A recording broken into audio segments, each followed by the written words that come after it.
Hey, what's going on, Crazy Gamer fans? Today we're in a special treat. We're going to do an unboxing of an actual game. I know I've been doing a lot with Warhammer and making some electronics projects, but we are going to look at a game I've been kindly sent. This Dungeons and Dragons adventure system board game, Waterdeep Dungeon of the Mad Mage. It is part of their adventure system game that has Castle Ravenloft, the dragon one, and it has the Temple of the Elemental Evils and the Tomb of Annihilation. And according to WizKid and Dungeons and Dragons, you can combine these games into any combination to create different play experiences. And that's what I'm going to be mainly looking at. There's going to be a lot of playthroughs of the actual base gameplay, but I'm going to look to combine the Temple of Elemental Evil and the Tomb of Annihilation plus this one, and we're going to see how compatible it really is without having to tweak the rules too much. So let's take a look what's inside. Now, I did have this open earlier just to get a feel for the rules to see if they changed. So we have the normal, tells you what the monsters are and what they should look like. Let's go ahead and open this.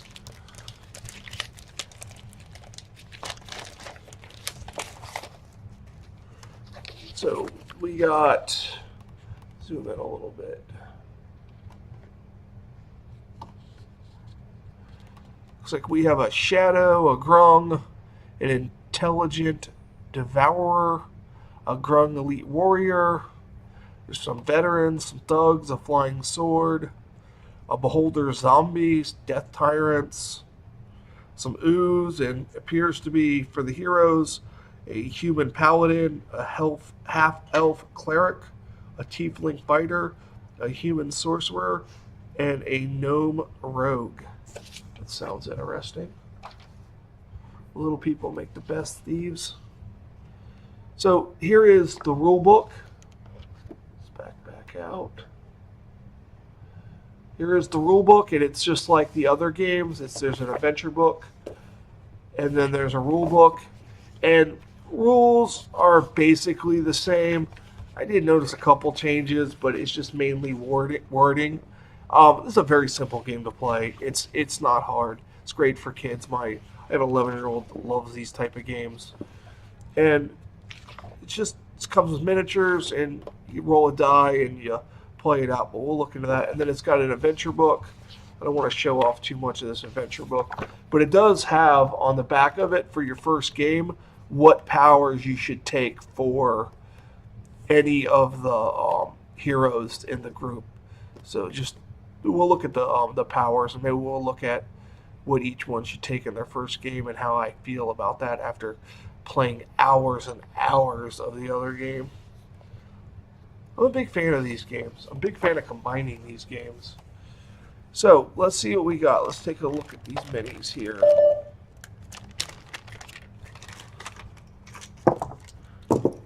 So here we go. Let's turn up the light and let's zoom in here.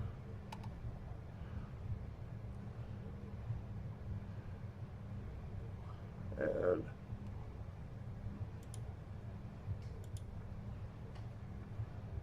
is it gonna focus? Okay, there we go. So this is a Bayer Hag. I don't know what that's going to do. But these are the painted miniatures, and they don't look half bad.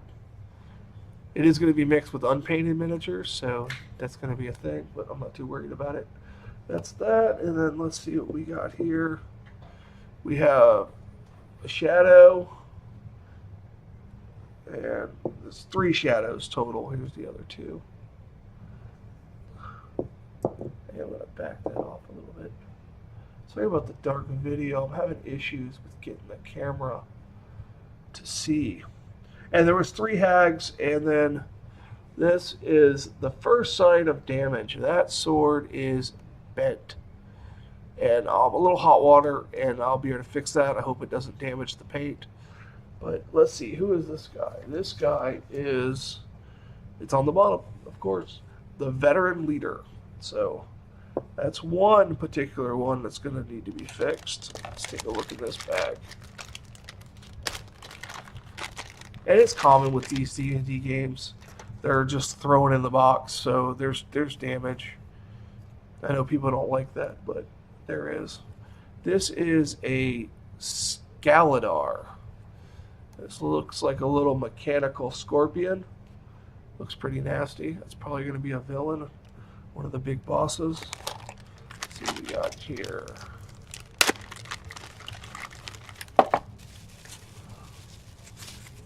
Ooh, this must be the Zombie Beholder. I'm a big fan of the Beholder. We had a couple in our campaign. Don't know why we don't have more. They're always fun. And oh, there's 2 Zombie Beholders. And there are 44 miniatures that come with this. And these miniatures are perfectly capable of being put into a normal D&D campaign. This will be the Death Tyrant. Kind of beholder-ish. Not quite as deadly, though, from what I can remember. And let's take a look at these heroes. Let's see, we have... Well, we're going to drop them. We have the Human Storm Sorcerer. Well, that's a good paint job on that. Then we have the Elf Cleric.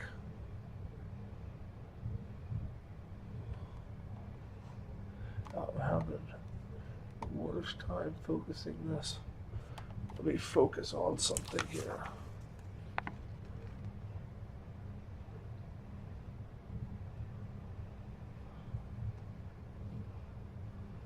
There we go. That's a better picture of that one.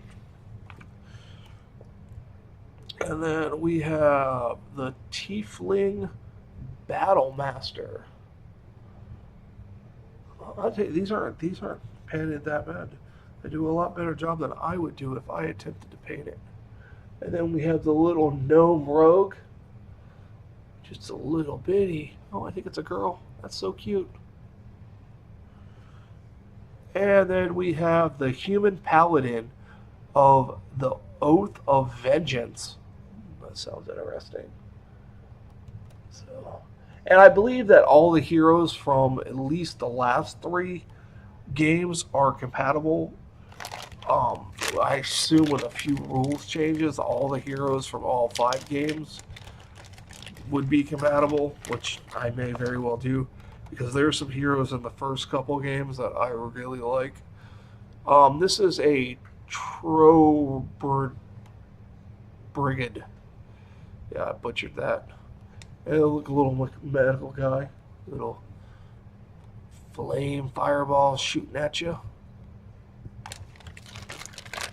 And then we have, wow, this is something, a mural. That is something there. Another bent sword, have to fix that too. Little scorpion, spider, humanoid. It's going to give me nightmares. Let's see what else we got here. We have broken pieces, apparently. So we have this sword thing. We have a guy that looks like he's off of this piece right there. He is a Hallbastard Black Cloak. Oh, I believe this is one of the allies you can get. And his head kind of popped off, so we're going to set that one aside to be fixed too. And then we have, oh, is this a fairy? It is a fairy. It's called an Arcturia. It's a little fairy person. Look at that. That's cool. Put that one aside. And then we have a Deemer Shadow Dusk. I believe this is going to be another ally character. Could be a villain. Not 100% sure. I haven't looked at the cards yet. Then we have a Grey Ooze. I know that's a bad guy. And then we have another of the Shadow Dusk guys. So I don't know what that's about, having two of those. They have two different numbers, so it's not a duplicate. And let's take a look. We have two more bags, and then we'll start looking at the cards and tiles. So we have veterans. We have 1, 2, 3 veterans in this bag. And then we have thugs and a thug leader.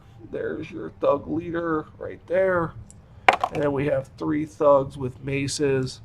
And the leader appears to have a crossbow. So, alright, in the last bag, and by checking earlier, I know there's some broken pieces in this one too. Not 100% happy about that. But with these little flying swords here, they are super delicate, and you can see that one's missing its sword. And there is the sword right there. It's tiny, so, you know, at least I have the pieces and it can be fixed. It's worse if it's broken and you don't have the pieces. Then it's really bad. So then we have some of these little intelligent devourers, which are tiny. And then we have the grungs.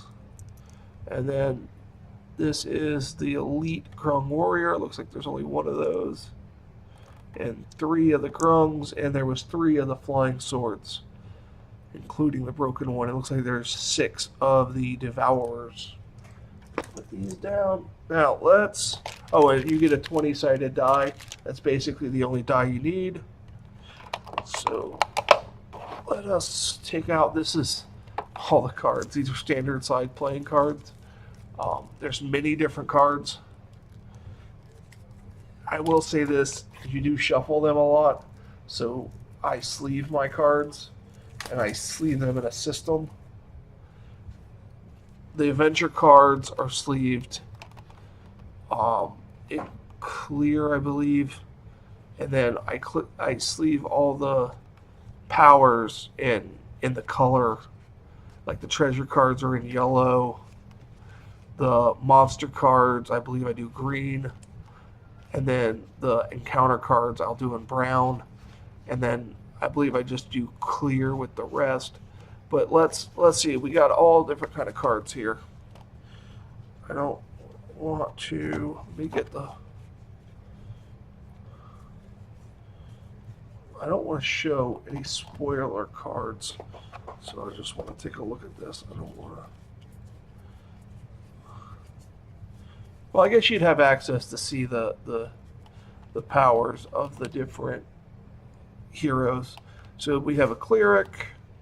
He looks like he has 3 at-will powers, 4 daily powers, and 3 utilities. And they introduced these new expert powers, which you can keep leveling up and get these expert powers, and they are just...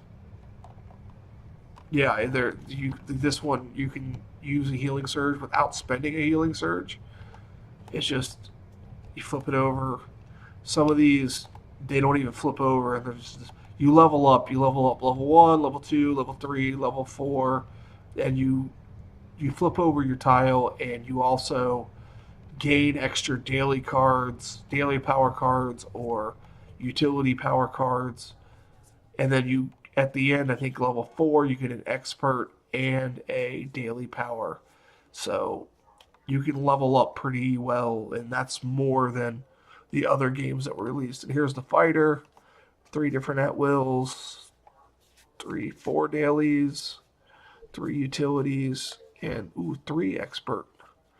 The paladin, I've always been a big fan of the paladins. 3 at-wills, 2, 3, 4 dailies, 3 utilities, and 3 experts. And the rogue, 3 at-wills, 4 dailies, 3 utilities, and 3 experts. Is the cleric the only one that only gets 2 experts? Yeah. Oh, no, he does have 3. He has a blight. Passed over that. So let's take a look here at the next stack. Venture cards, I'm not going to show you what those are. And then we have some sorcerer export and daily. Let's take a look at this here. Let's look at the sorcerer's cards. Looks like we got some at wills, 3 at wills, 4 dailies, 3 utilities, and 3 experts. They basically all have the same.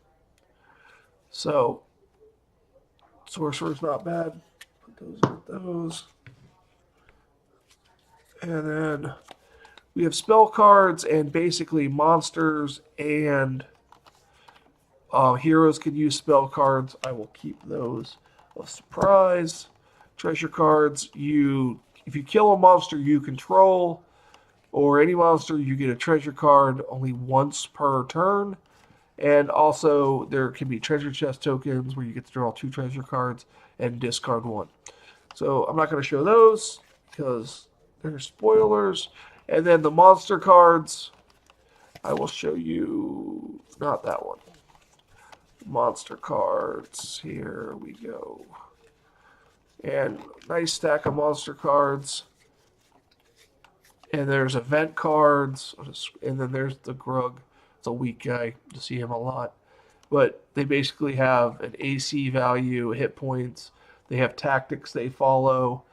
And then they have an attack modifier and how much damage and how much experience you gain from them. You don't use experience for leveling up. You use it for getting rid of encounter cards. So then we have some sequence of play cards. 5 of them because it is 1 to 5 players. And then we have some Elder Rune cards. Not quite sure what they do. I read about them, but I didn't quite understand it. I believe there's a boon and a bane ability. And depending on what makes you draw one is what effect you resolve.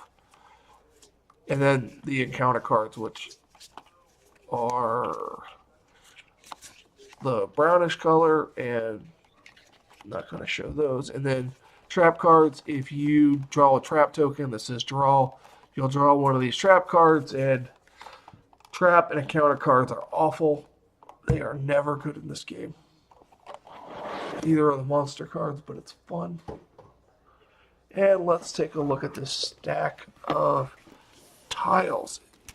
It is massive. That's how wide it is. There is 1, 2, 3, 4, 5, 6, 7, 8, 9, 10, 11, 12, 14, 15 stacks of cardboard. And if you've played any of the other more recent adventure games, you can already see some similarities between them.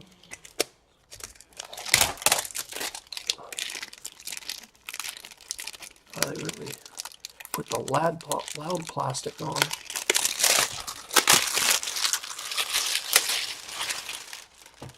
Alright.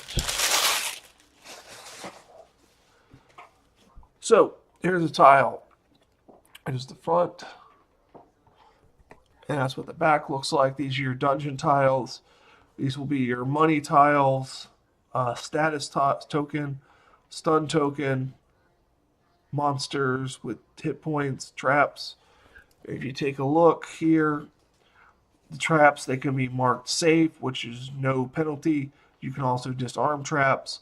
And on these tiles here, you can see this face is a spawn of monster. These exclamation points are ambush sites. And then you have these triangles that point to the unexplored edge that you're exploring from. Well, a lot of these monsters have 3 spots. Wow. This game looks like it amped up the difficulty. And then you can see some of these are named, like this is the Graves, Underground River, Hidden Outpost, and adventures in the book will, call upon those to be used. And you can also write your own adventures and use them also. So we got some more trap tokens, money, status, looks like. And then these right here, you level up at the marketplace and you can buy these level up tokens and then you use them one time and flip them over and you can regain 2 hit points, do 1 damage. You can get a reroll And as you buy them for your party, they go up in value or cost. So they get more expensive. And then we have, and apparently there is two different markets. There's a Skullport and a Yawning Portal, and you would buy whatever one is associated where you are in the market for the market phase. And let's see, weakness. I believe that's new. You can only be removed by effects that remove conditions and when spending a healing surge. This basically drops your maximum hit points by 1. And then there's a regain 2 plus 2 to your attack modifier. That's good for hitting low AC or high ACs. And then we got another plus 1 damage, another regain 2. Oh, here we go. Here's some traps. This is a spear trap. It does 3 flat damage if you trigger it. Fire trap, 4 flat damage. A lot of people, that'll take half their life away. That's, you want to try to disarm those, not just randomly step on them. So we got a plus 2 attack. Oh, recharge. These are nice. You can flip over a spent card. Daily power, expert power, utility power, and so forth. Here's the draw tokens I was telling you about, where you would draw one of the trap cards. Oh, and I believe we switched from dungeon to some of these look like cavern tiles. Because there's dungeon and then there's cavern. Let's see. No, they all say dungeon on it. But these are definitely cavern looking. And then we have another spot you can buy things, the depths. And these look caverny also. Yeah, these, it says to separate those in the rule book. So we'll see. And then we have some, looks like character tokens or NPC tokens. And then we have these are different marking points: Howling Guardian, Teleport Glyph, Wall of Eyes, Flame Jets. Not sure what they do. Oh, I bet you they're complex traps that when you draw a trap card, you place those. And then we have False Life, and then some more of the complex traps, chest, some more of the spells, and more cavern tiles. Now we're getting to the heroes. And then we have the paladin, the cleric, the rogue, the sorcerer, and then we have the advantage tokens, and are on the back, yeah, on the back's disadvantage, and a healing surge. And this is the leveling up system. I'm just going to pop this gnome out. On the first side is the first level.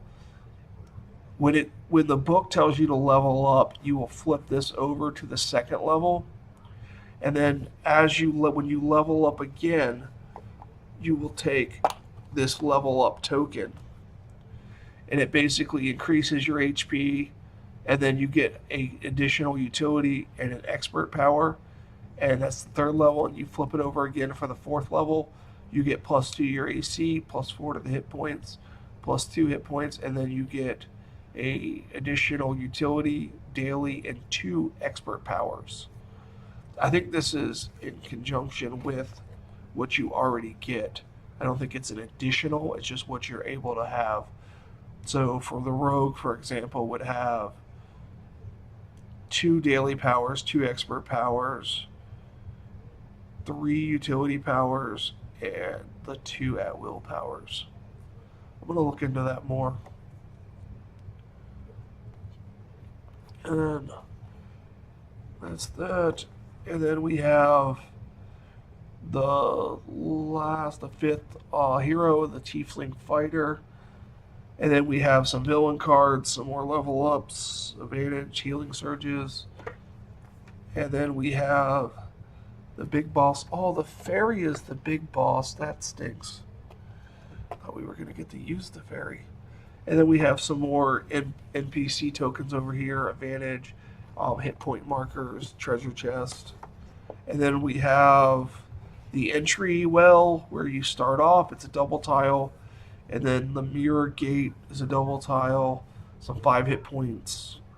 advantage, disadvantage, stunned, gold. And then the back, they're double tiles.